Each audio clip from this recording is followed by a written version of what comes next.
राजू बुढ़िया कहते थे सब उसे। अकेली औरत थी। पति की मृत्यु हुए बरसों बीत चुके थे। कोई बाल बच्चा भी न था। उसके घर के आंगन में सेब और अखरोट के कई पेड़ लगे हुए थे, जिसे बेचकर उसका गुजारा हो जाया करता था। दिन भर भगवान शिव का नाम लेकर वह उन पेड़ों की देखभाल किया करती थी। सब कुछ आराम से चल रहा था। बस मोहल्ले के बच्चों ने उसे बहुत परेशान कर रखा था। जब देखो उसके आंगन से सेब और अखरोट चुरा ले जाते थे।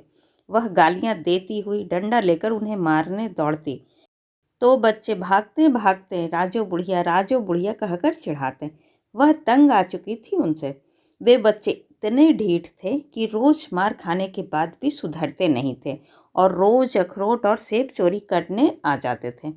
रोज तो राजू उन बच्चों को लाठी लेकर दौड़ती थी, लेकिन उस दिन उसने ढेर सारे पत्थर इकट्ठे कर लिए थे। सोच लिया था उसने कि आज अगर कोई बच्चा चोरी करने आया तो उसे पत्थर से मारेगी। वह दिन भर इंतजार करती रही, लेकिन कोई बच्चा नहीं आया। शाम होने लगी थी तो वह सोचने लगी कि आज नहीं तो कल सही, कल तो जरूर आएंगे, इसलिए ये पत्थर संभाल कर रख देती हूँ। उसी समय अंधेरे में उसे एक परछाई दिखाई पड़ी। फिर क्या, उसने पत्थर खींचकर दे मारा। वह कोई बच्चा ही था। पत्थर लगते ही वह बच्चा कराह उठा। पत्थर उसके माथे पर लगा था और उसका खून बहने लगा था। रोते रोते वह अपने घर की ओर भाग गया। राजू बड़ी खुश हुई। अच्छा सबक सिखाया था उसने। वह रात का खाना खाकर सो गई। उस रात सपने में उसे भगवान शिव दिखाई पड़े। उनके माथे से खून बह रहा था। माता पार्वती ने उनसे खून बहने का कारण पूछा तो बोले, आज मेरी एक भक्त ने एक बच्चे को पत्थर से मारा है। उस चोटिल बच्चे को जो दर्द हो रहा है, वही दर्द मुझे हो रहा है। उसके माथे से निकला रक्त ही मेरे माथे से बह रहा है। मेरी भक्त होकर घोर पाप किया है उसने। बच्चों में तो भगवान बसते हैं, ये भी नहीं सोचा उसने। राजू की नींद खुल गई। उसे अपने किए पर पछतावा होने लगा। इस बात का उसके हृदय पर इतना आघात पहुंचा कि वह बीमार पड़ गई। अगली सुबह गांव के बच्चे आए तो उन्हें राजू दिखाई नहीं दी। उन्होंने मज़े से ढेर सारे सेब और अखरोट तोड़े, पर न राजू बाहर आई, न उसके गालियों की आवाज़ आई।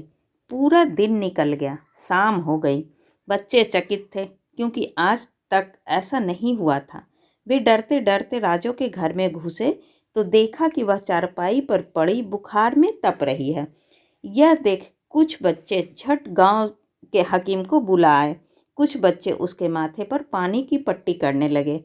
कुछ अपने घर से खिचड़ी ले आए। हकीम आए और राजू को दवा देकर चले गए। बच्चे उसकी सेवा टहल करते रहे। यह देख राजू की आंखों से आंसू बहने लगे। वह सोचने लगी कि मैंने इन बच्चों को कितनी गालियां दी, कितना मारा, फिर भी ये लोग मेरी इतनी सेवा कर रहे हैं।